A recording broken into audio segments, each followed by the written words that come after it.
Did you know that 1 in 4 seniors experiences a fall every single year, and many of these accidents happen during something as simple as walking? The way you move might feel natural, but small mistakes in posture and balance can secretly raise your risk of stumbling.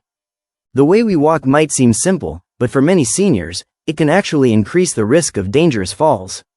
In today's video, we're going to explore the 3 biggest walking mistakes that older adults often make, and most importantly, how you can avoid them to stay safer, stronger, and more confident with every step. Let's start with the first mistake: looking down the entire time while walking. Now, many people feel that looking down is necessary. Some deal with constant neck or back pain, while others walk on uneven ground and worry about tripping. This makes sense. After all, safety is important. But here's the problem. When you spend all your time looking down, you unknowingly affect your posture and balance. Think about it. The human head weighs roughly 20 pounds. When it tilts forward, that weight shifts out in front of the body. On top of that, most people also lean their upper back forward while looking down. This causes the center of gravity to move out of alignment, making it much harder to maintain balance. And when your balance is off, it becomes far more difficult to recover if you stumble. That's why experts recommend keeping your posture more upright. When you walk tall, you naturally have better stability and reduce your risk of falling. But what if you really do need to watch your step because of vision problems, pain, or uneven surfaces? That's where a technique called scanning comes in. Scanning simply means alternating your gaze. Look down to check the ground, then look back up to focus ahead. Repeat this pattern every few steps. Over time, this habit trains your body to stay safer, keeps your posture more balanced, and helps you feel more secure while walking. It may take a little practice, but developing the scanning habit can make a huge difference in both safety and confidence.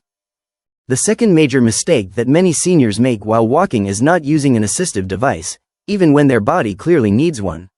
For many older adults, walking without a cane or walker feels like a matter of pride. They often believe that using one is a sign of weakness, or worse, that it makes them appear old and dependent. But the truth is very different. Refusing to use support when your body needs it doesn't protect your independence. It actually puts you at greater risk. Instead of helping you stay strong, it can limit your movement, reduce your confidence, and increase the chances of a serious fall. Here's a simple test to know whether you might benefit from an assistive device. Ask yourself, do I feel steadier when I'm pushing a shopping cart at the supermarket compared to walking without it? If the answer is yes, if you feel noticeably safer, more balanced, and more confident when you have that extra support, that's a strong sign that a cane or rolling walker could help you in daily life. Unfortunately, many people resist this idea. Some might laugh nervously when it's suggested. Others say, I don't want to look old or weak using a walker. But here's the reality. An assistive device doesn't make you weaker. It gives you the support you need to move safely and confidently. Think of it not as a sign of frailty, but as a tool that protects your independence. Let's take a closer look at why these devices are so effective. When you use a cane or walker, you create more points of contact with the ground. Instead of relying only on 2 feet, you now have 3 or even 4 points of balance. This dramatically stabilizes your body and makes every step safer. With this extra support, you can walk more normally, take more steps, and actually improve your overall balance over time. This is an important point that many people don't realize. If you avoid walking because you feel unsteady, your muscles, strength, and balance will gradually decline.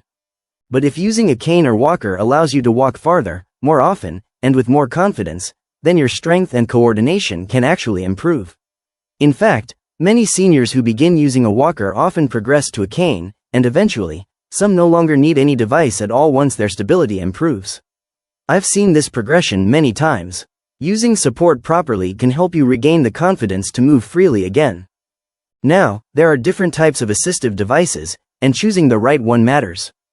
A single-tip cane offers basic support for mild balance issues.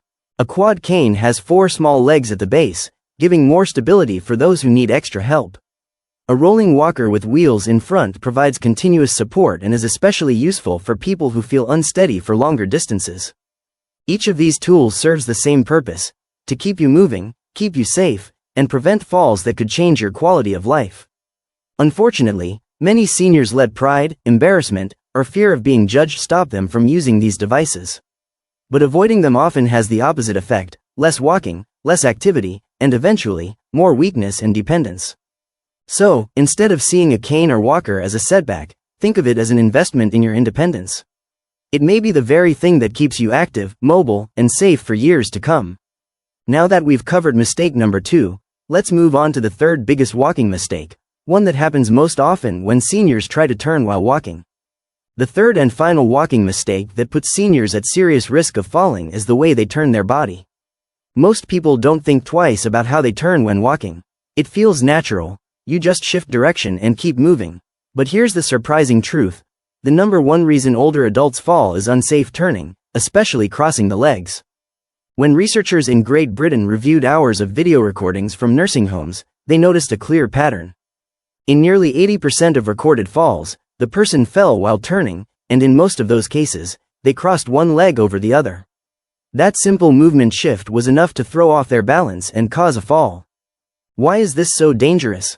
Let's break it down. When you cross one leg over the other while turning, your base of support narrows. Instead of standing on two strong, stable points, you're momentarily balancing on one leg while the other moves across your body. This instantly makes your balance less steady. Add in slower reaction times, weaker muscles, or uneven flooring, and it becomes much harder to recover if you stumble. I've seen this mistake happen often with seniors, especially those who are in a rush or simply walking the way they always have without realizing the risks. It's a small habit, but it can have big consequences. So, what's the safer alternative? It's called stepping wide to turn. Here's how it works. If you want to turn to the left, begin by stepping out with your left leg in the new direction. Then let your right leg follow naturally behind it, but never cross it over the left. If you want to turn to the right, do the opposite. Let your right leg start the turn, and keep your left leg to the side for support. Think of your legs as the two sides of a tripod. The farther apart they are, the more stable you feel. The closer together, the shakier your balance. The key is to keep your feet apart, maintain a wide base, and turn gradually. Imagine making a small half circle instead of a sharp pivot. Here are a few extra tips to make safe turning a daily habit. Slow down before you turn. Quick pivots make it easier to lose balance. Use your eyes first. Look in the direction you want to go, then let your body follow. Practice at home. Try walking down a hallway, then practice turning left or right with wide steps. The more you repeat it, the more natural it becomes. Clear your space. In tight areas like kitchens or bathrooms, make sure rugs, clutter, or cords aren't blocking your path. A clear walking area makes turning much safer. Over time, your body will automatically start turning the safe way without you even thinking about it. This small adjustment can drastically reduce your fall risk and keep you walking confidently. So let's recap. Mistake number 1 was looking down the entire time, which shifts your balance forward. Mistake number 2 was refusing to use a cane or walker when needed, which can actually limit your independence. And mistake number 3 is unsafe turning, especially crossing your legs while changing direction. Correcting these 3 mistakes can make a world of difference. They might seem like small details, but together, they can help you stay upright, steady, and confident every time you walk. If this video helped you, don't forget to like, share, and subscribe for more simple tips on staying active and independent at any age. Remember, a few smart habits can protect your health and give you the freedom to move with confidence.